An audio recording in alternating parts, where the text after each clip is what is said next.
Hello, welcome to episode 2 of Spaghetti Doodles. Finally getting around to putting another episode up. Put the first episode up in January. Some good feedback on that. But really the sort of overriding critique there was that the resolution was terrible in that video, and it really was. I don't know how it didn't stand out to me more at the time, but I just went back and watched the video again, and it's really kind of ridiculous. It looks like you're watching an old Atari game, giant pixels, and you can sort of barely see what's going on. So that was my major goal in this one, is to actually keep the resolution high enough so that you can actually see something meaningful going on here.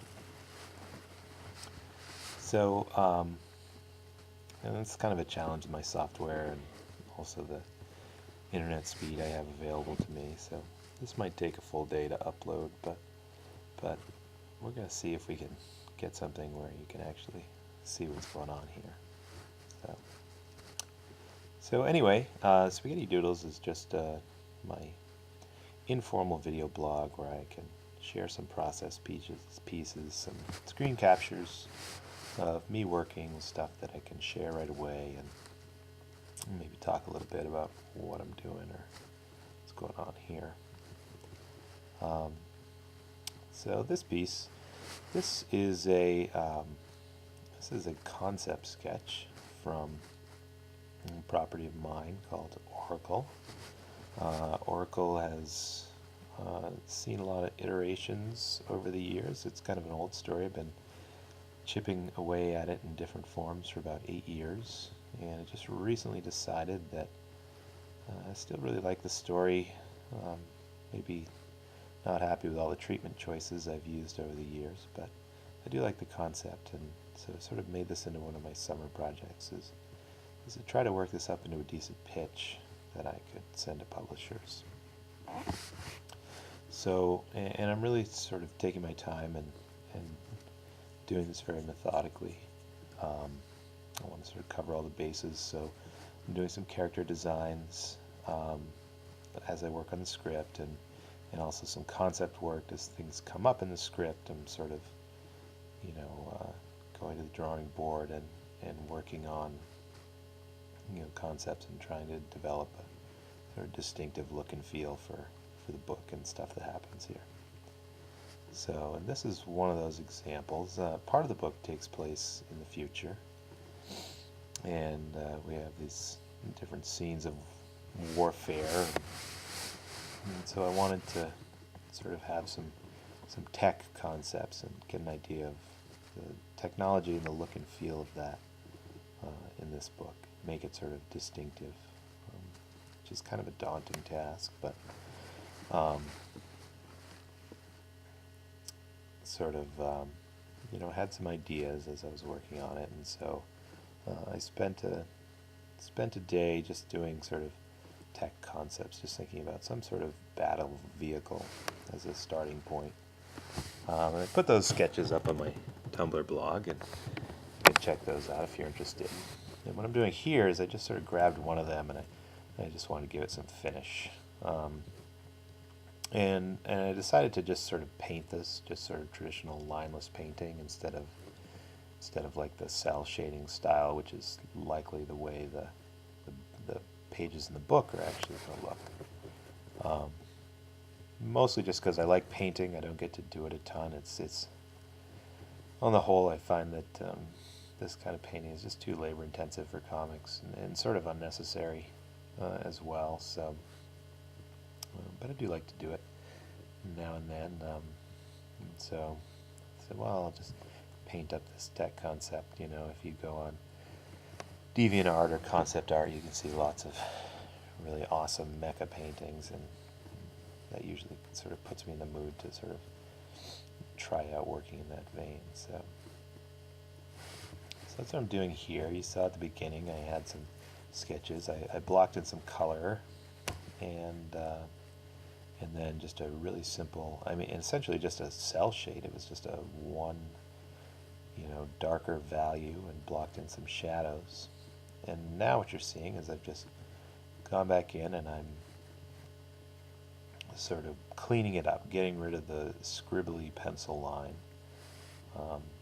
I didn't clean my pencil sketch up at all, so I have tons of these sort of stray pencil lines. It started out as just a drawing on, like, printer paper. So very dirty scan, and I've got a lot of garbage and noise in the sketch I had to clean up, and also, at the same time, this is just a painting process. You get your basic colors laid down, and then you can sort of block in and refine the shapes, try to sort of sculpt them a little bit and keep them on volume. This section here, so one section of the video I slowed it down to sort of my actual working speed, which can be interesting to see sometimes, because you see the video flying by at the compressed speed, and it's hard to get a sense of sort of the workflow. So this is actual speed right now of me painting, which you can see is not at a superhuman speed. Shortly from now that will resume, but here you can see me just sort of going in. Every time you see that circle pop up on the screen, that's my color sampler. And once I've laid in and sort of defined my basic colors, then I can just sort of grab them as I'm sort of going around and modeling. I want a little bit of this color here, just grab it from wherever it is. Got like a little key on my Cintiq, so I can just sort of press the key and it'll give me the eyedropper. I can switch colors really quickly. So yeah, so I'm just going through, and as you can see, it's really just there's sort of two colors, light and shadow, and then actually you can see I also brushed in sort of a third color, which is just reflected light coming up. So if you see the sort of grayish reflected light in the shadow, and all it was just going on, going above the image with a screen layer, and just using some light gray.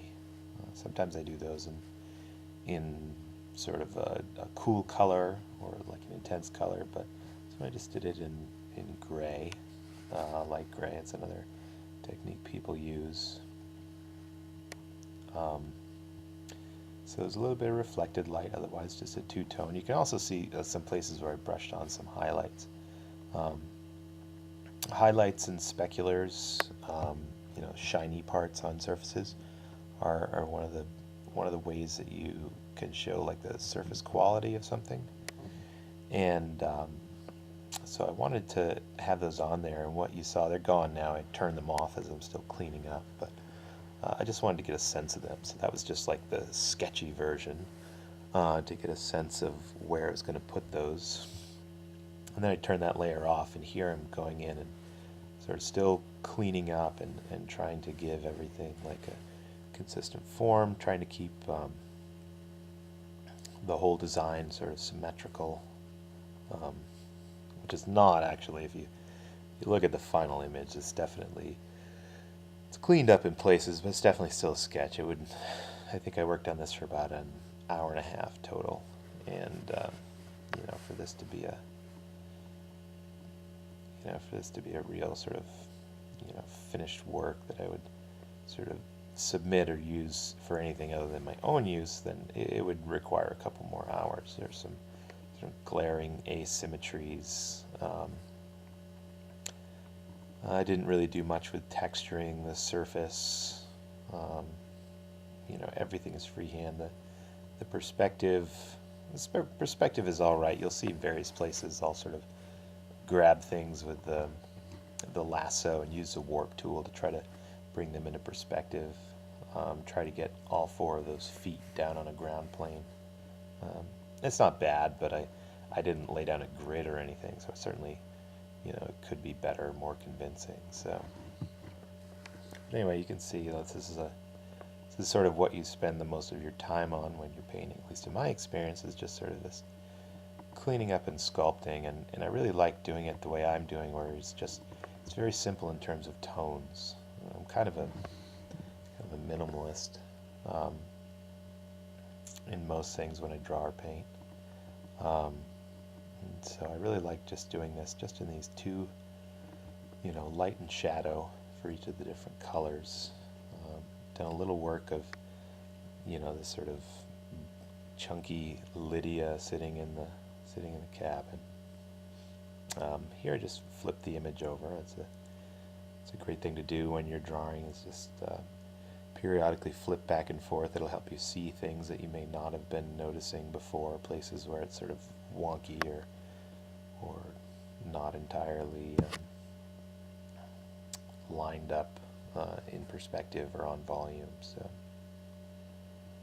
So more cleaning up. Now I'm going through and adding sort of my finished speculars, looking for reflections and shininess and so forth, and so sort of tightening that up and doing more of a finished version on that.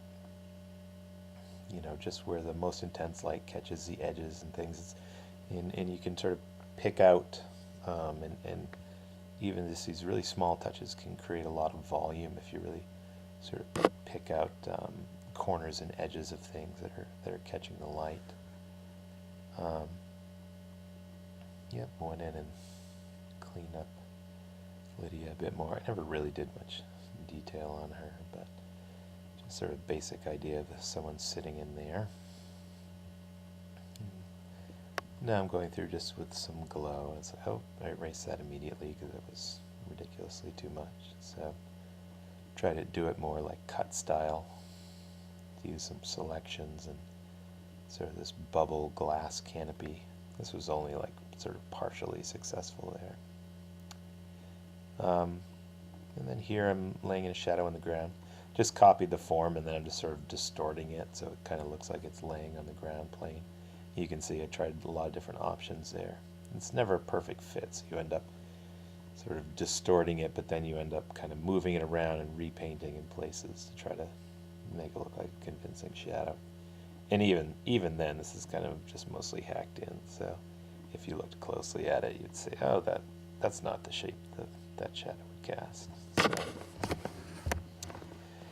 And then here, just playing with some of the final volumes, like adding sort of a little bit of a wall shape there, some light on the ground, put a texture in. Put a texture in that also can sort of give you a sense of perspective and ground plane, although honestly that texture gets mostly washed out by the end of this process anyway. So playing around with colors and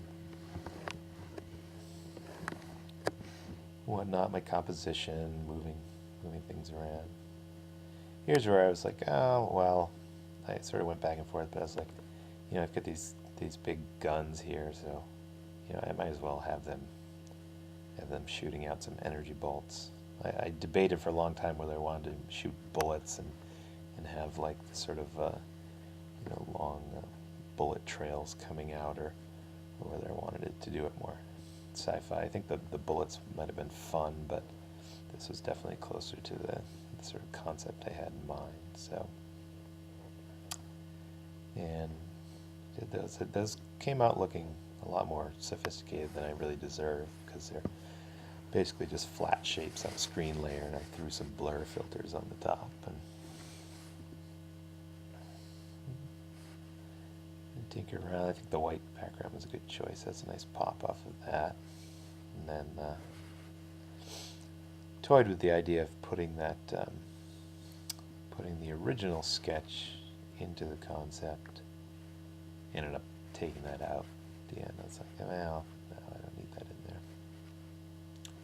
My little signature there. So that was it, start to finish. Obviously I did way more things than I can actually talk about in this little video, but if you have a question about anything or how I did anything, I'd be happy to answer. Just sort of leave me a comment or pop over to my Tumblr blog, and